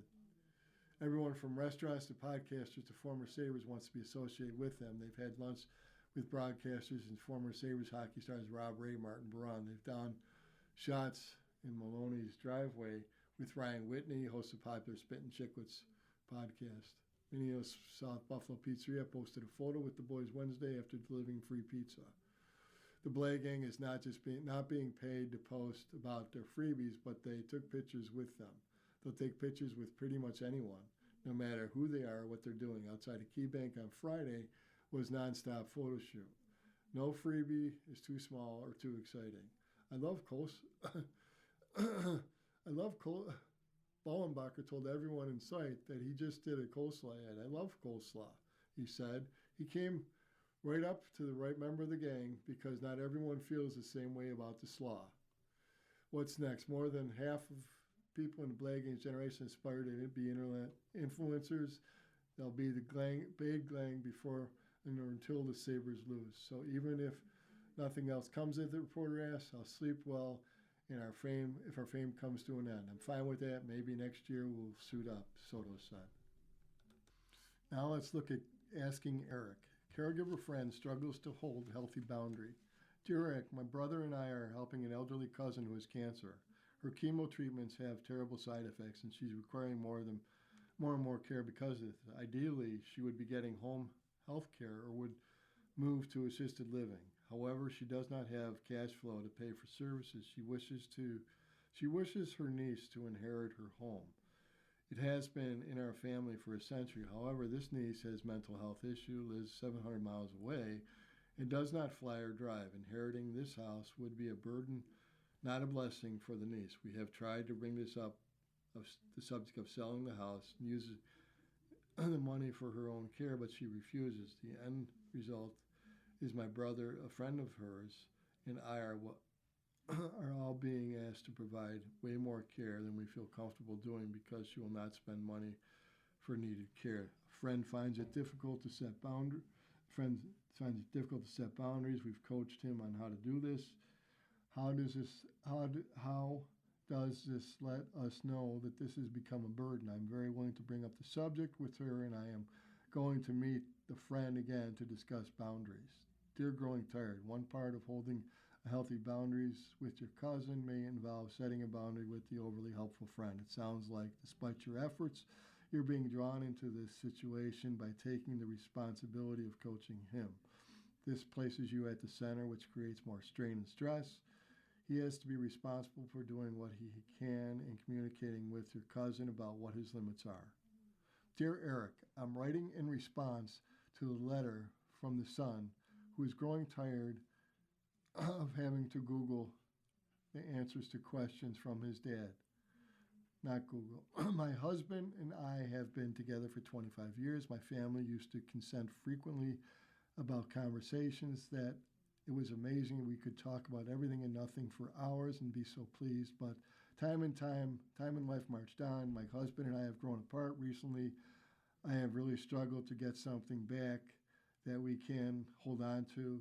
And I have focused on a lot of my efforts on rebuilding our conversations in the last decade or so. My husband has developed an addiction to the supercomputer in his pocket.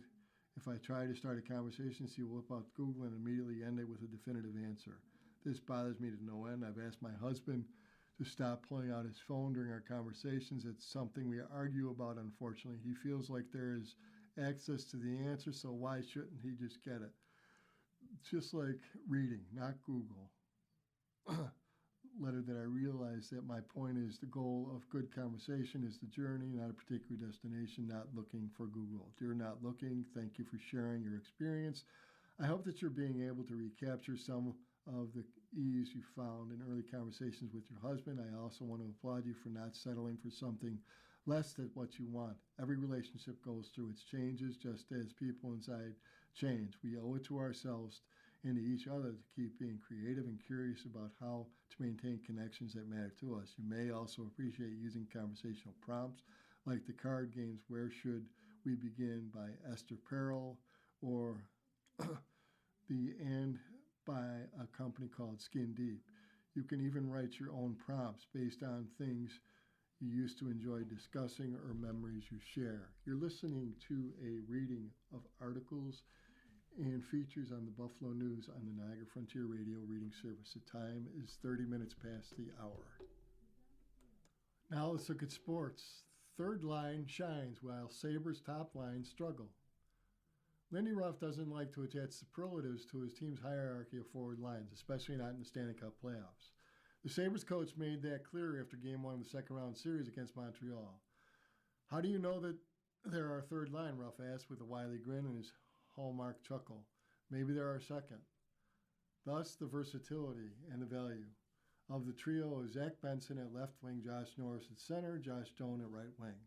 It's especially necessary right now, given the Sabres' first and second lines are in a rut when it comes to positive production. The Sabres head to Montreal for Game 3 of the Stanley Cup Playoffs second-round series against Canadiens 7 p.m. Sunday at the Bell Center. The Canadiens tied the best-of-7 series with a 1-1 with a 5-1 victory in Game 2 Friday at KeyBank Center. The Sabres' four-forward line stayed largely intact in practice Saturday, save for Sam Keurig as the fourth-line center in place of Tyson Kozak maintenance. But the third line of Benson, Norris, and Doan has become the X factor for the Sabres 8 games into their playoff run. The whole year hasn't been about one line, Ruff said. It's been about if you're the second line or the third line. The productivity from the third line, though, has become a necessity considering the Sabres' top two lines have combined for 2 points, a goal and an assist from center Ryan McLeod in Game 1 in the first two games of the series.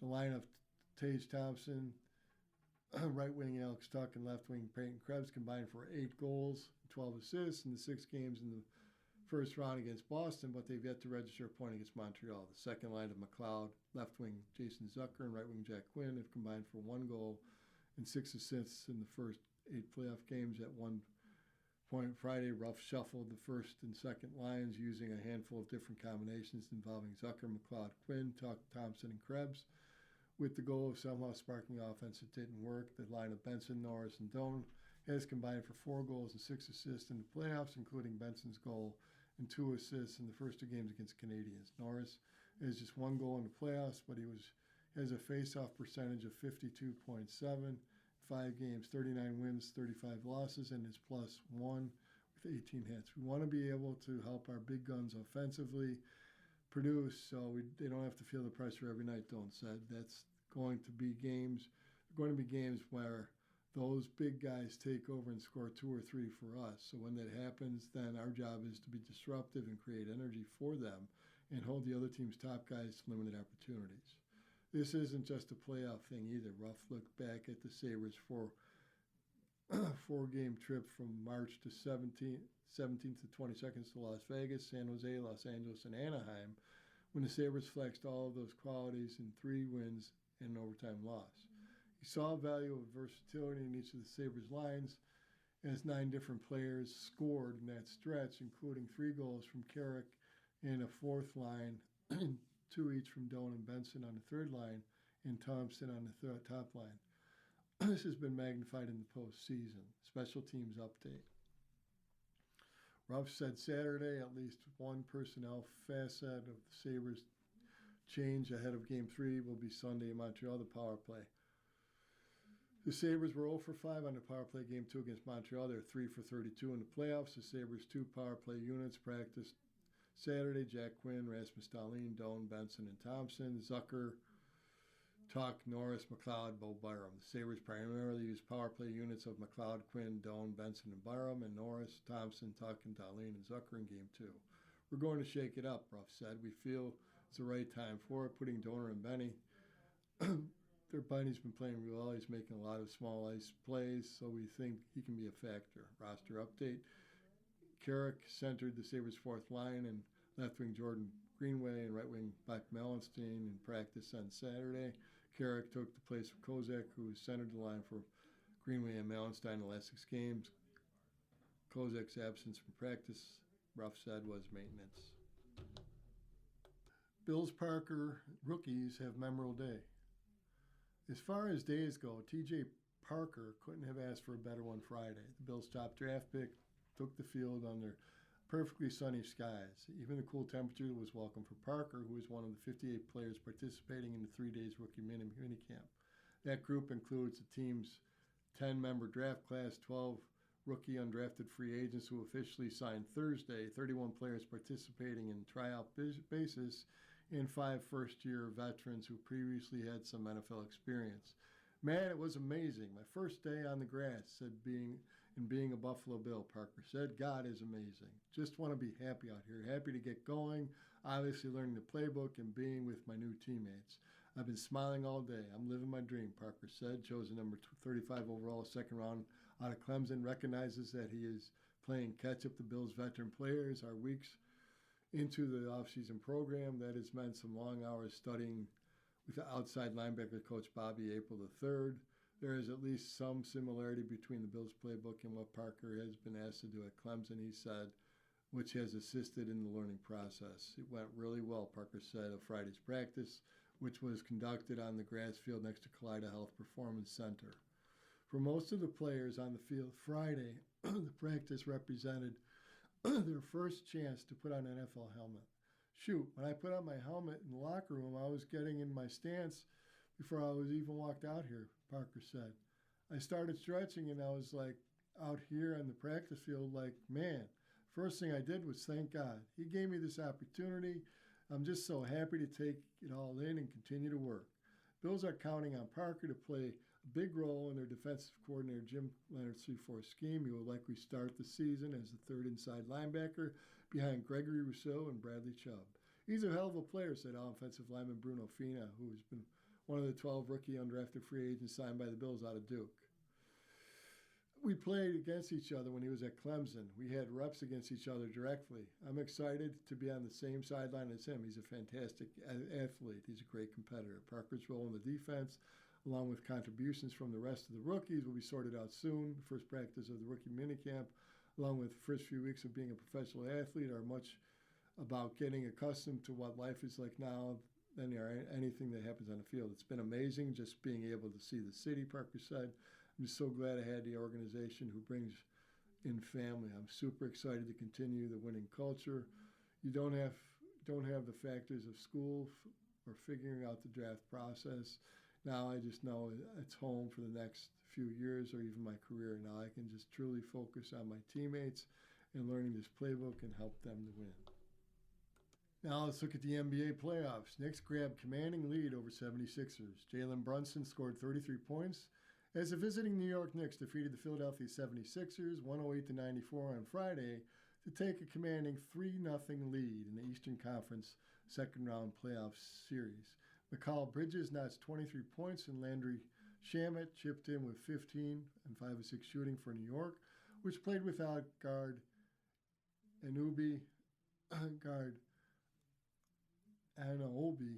hamstring, but still made plenty of winning plays down the stretch. Obviously, with OG out, we were down a big wing, Knicks coach Mike Brown said, so Mikal had to take that part over. The third seed Knicks will aim to sweep the series with the seasons when the series reconvenes for Game 4 Sunday in Philadelphia.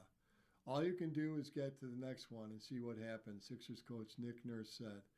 If you can get one, it turns 3-1 pretty quick, so you don't have to think about being 3-0 anymore. But we're really going to have to dig in, regroup, make some adjustments, and do things better. Kelly Oubre Jr. paced the 7th-seeded 76ers with 22 points, while Tyrese Maxey added 17 on 8 of 12 shooting. Paul George provided 15 points in the first quarter and went scoreless the rest of the way. The Sixers welcomed Joel Embiid back to the lineup after their standout center missed Game 3 with a hip and ankle injury. I thought Embiid gave us everything he could, Nurse said. He tried to give us everything he could tonight, and that's all you can do. New York led by 11 early in the fourth quarter when Quentin Grimes made a pair of three-pointers to bring Philadelphia within 88-84. However, the Knicks trio of Villanova alums each scored a basket to halt momentum. Josh Hart converted a layup, Bridges sank a jumper, and Brunson buried a three-pointer to make it 95-86. Brunson added 2 more baskets before Bridges transitioned layup extended the margin 105 to 89 with 3:46 left. That's what great players do, Brown said of Brunson. They keep you poised. They make the game easier for everybody else. And they help you get down the stretch. George shot 6 of 9 in the opening quarter to help the Sixers lead 31-27 after 12 minutes. Second quarter was a different story as New York outscored Philadelphia 33-21. Brunson and Bridges each scored 10 points for the visitors, who shot 57% for the period and led 60-52 at the break. After trailing by 11 early in the third quarter, Philly chipped away and got within 78-76 on Embiid's bucket with 2:28 left in the period. However, New York dominated the rest of the quarter to create some breathing room. Spurs take a 2-1 lead. Victor Wembanyama scored 39 points, grabbed 15 rebounds, and blocked 5 shots as the San Antonio Spurs held on for a 115-108 win over the Minnesota Timberwolves in Game 3 of their Western Conference semifinal series in Minneapolis. Wembanyama made 13 of 18 shots, including 3 of 5 from beyond the arc, while lifting the Spurs to a 2-1 lead in the best-of-7 series. I've been really waiting since I've been in the league to live those moments, those high-stake games, Wembanyama said in post-game Prime Video. That's what I love. I'm built for this. San Antonio's D. Aaron Fox added 17 points. Stephen Castle notched 13 points and 12 assists. Fox did not hesitate when asked about what the basketball world was witnessing from Wembanyama in his first postseason. Greatness, Fox said. We know that. We see him every day. We see the work and the time he puts into the game and his body, knowing him that teams are going to come out here and try to be physical with him. He fights through that. He doesn't complain. He knows he's going to endure. And he comes out here and he produces. Anthony Edwards scored 32 points, pulled down 14 boards to lead Minnesota. Naz Reid finished with 18 points, 9 rebounds off the bench, and Jaden McDaniel scored 17. Timberwolves guard Ayo Dosunmu said he and his teammates let the Spurs dictate the tempo too much on offense. I think our point-of-attack defense was where it needed to be. I don't think our point-of-point defense was where it needed to be, Dosunmu said. There were too many times when we made a shot, and then they came right back and got a good look. So we've got to do a better job of matching up and doing a better job of controlling the point of attack and not letting them get off attacking us. The teams will reconvene in Game 4 on Sunday in Minnesota. Timberwolves, who trailed by 15 points in the quarter, pulled within 106-103 with 3:27 remaining when Reid knocked down the three-pointer. On the next possession, Wembanyama drained his three-point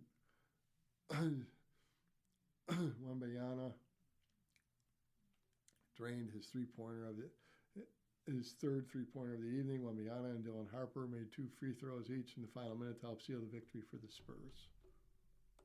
Now let's look at the mailbag by Jay Skursky.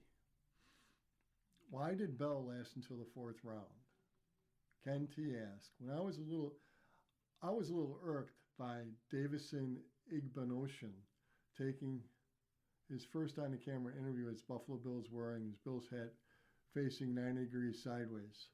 Do you think I'm being too critical at what I feel is poor decision on his part? In a word, yes. The look may not be what you or me want, but there wasn't any will that I detected from Igbenogany.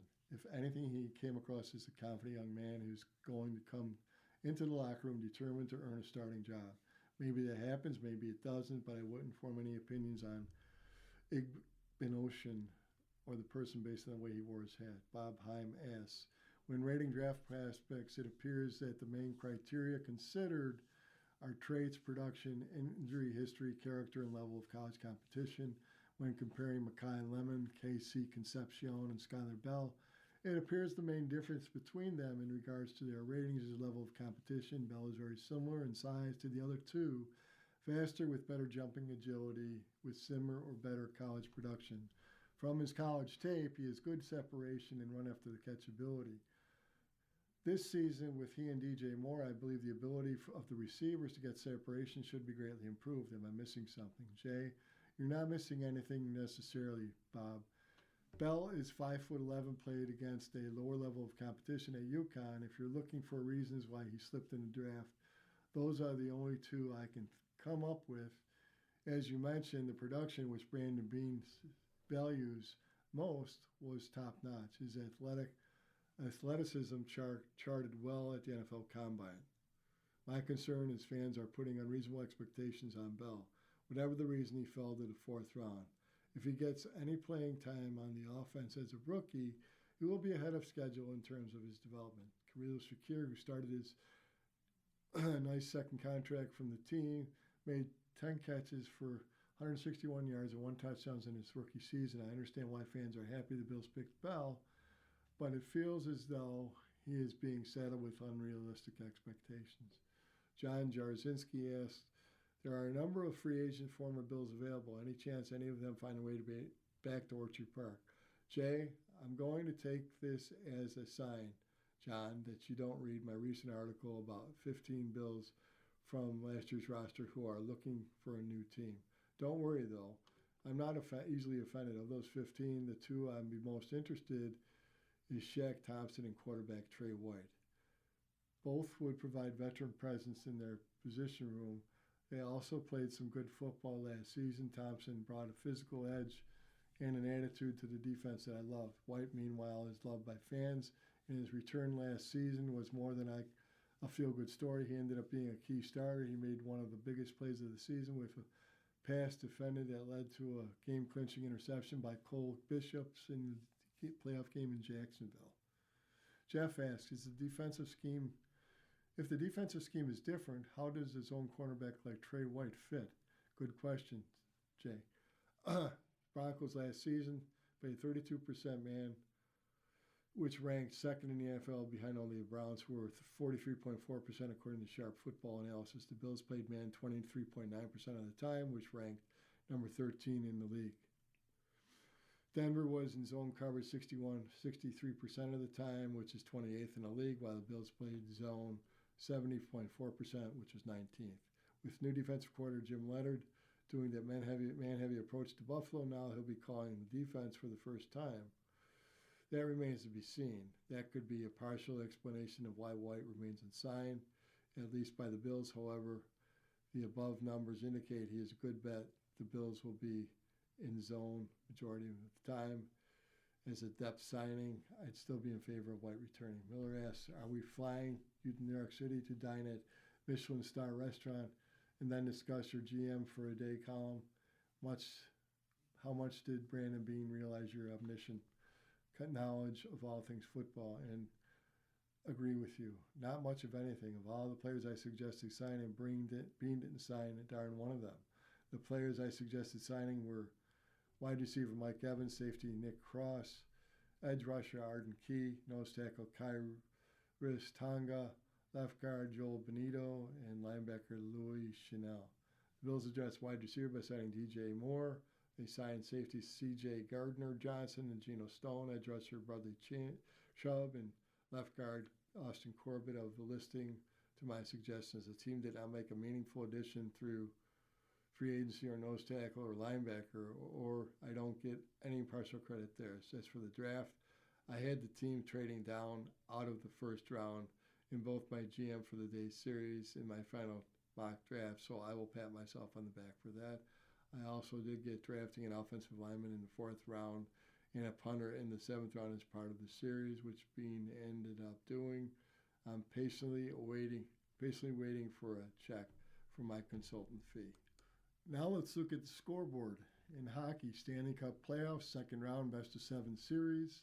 Friday results, Montreal topped the Sabres 5-1. Series is tied 1-1. They play in the Bell Center today at 7 o'clock.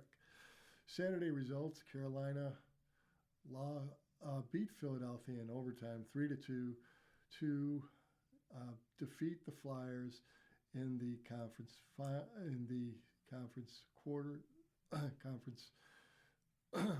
game, and they are advancing to the finals for the conference.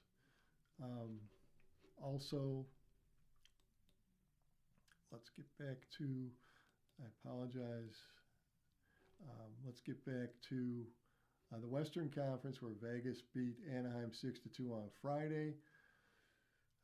Colorado topped Minnesota topped Colorado on Saturday 5-1.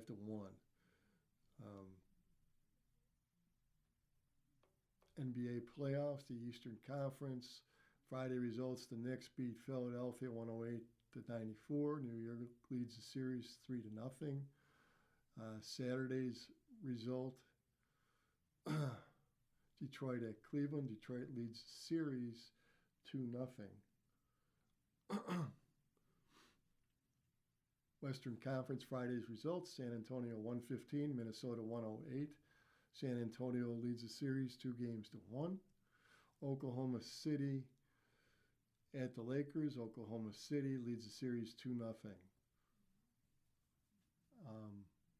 Monday's game, Oklahoma also will be playing the Lakers at 10:30 a.m. Let's look at the baseball scores from yesterday. Cubs beat the Rangers 7-1. Giants beat the Padres 5-2. And the Mets beat the Diamondbacks 3-1 in 10 innings. Dodgers topped the Braves 3-1 as well. Let's continue along now with some of the scores.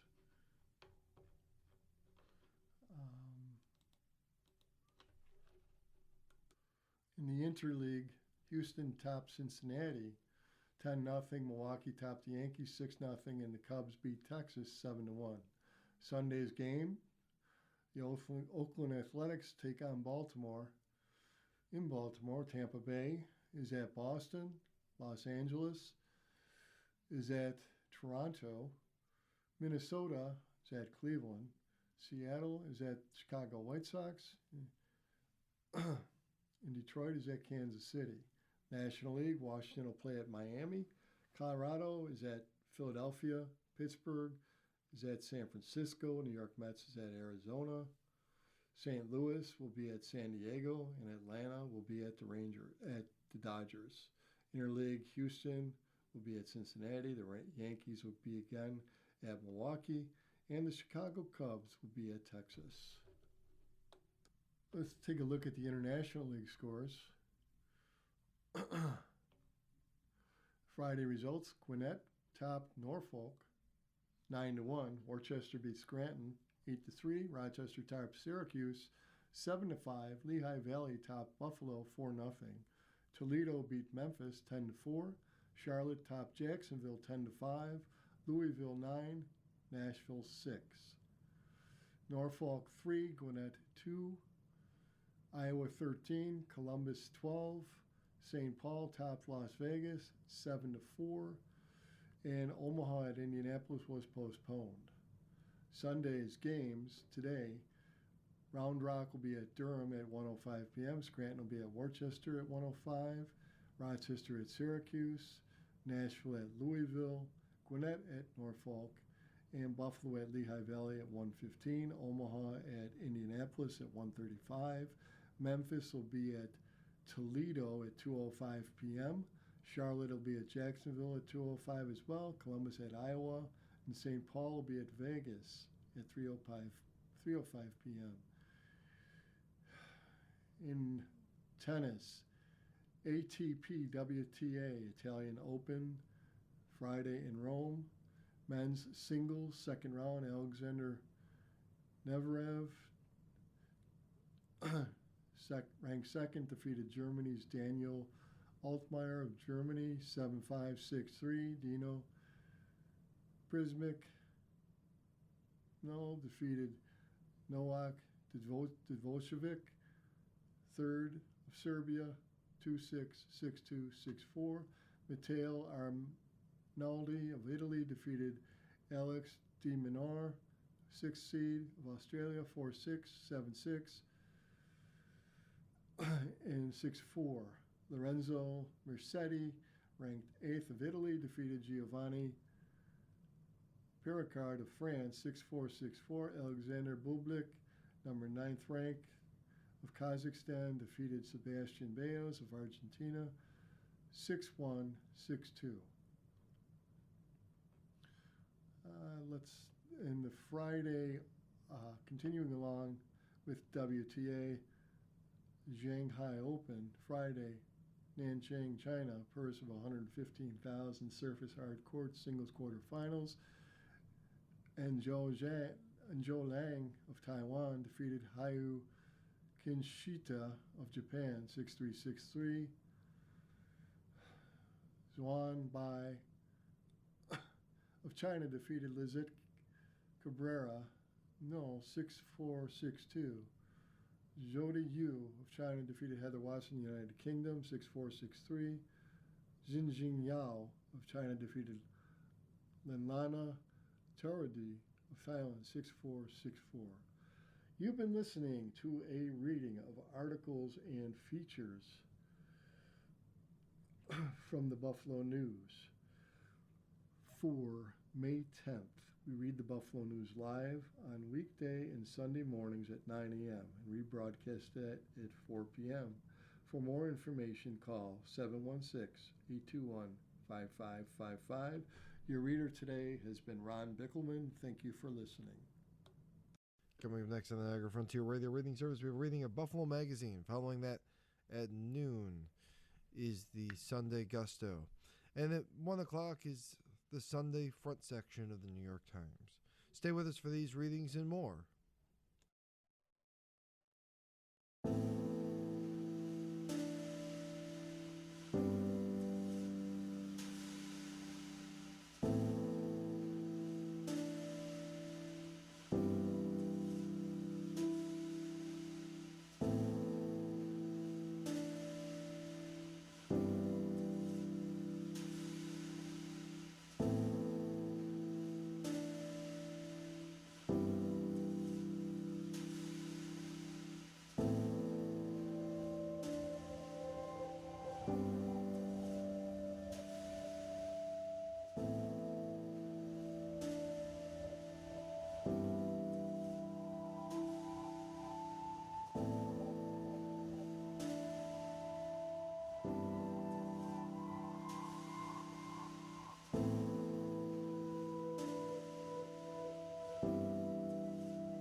following program is intended for listeners who are blind, have low vision, or have another print disability, which makes reading